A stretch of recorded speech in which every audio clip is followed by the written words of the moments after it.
How to enable or disable Cloudflare Always Online in cPanel.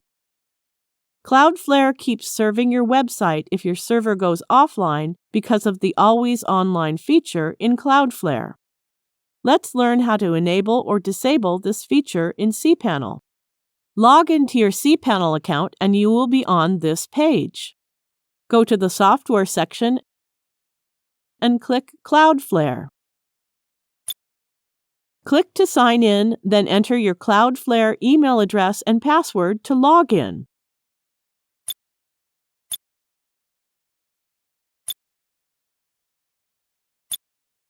Click the Home menu.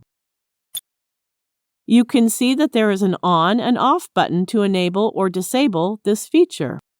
Currently, it is disabled. Click to enable this feature.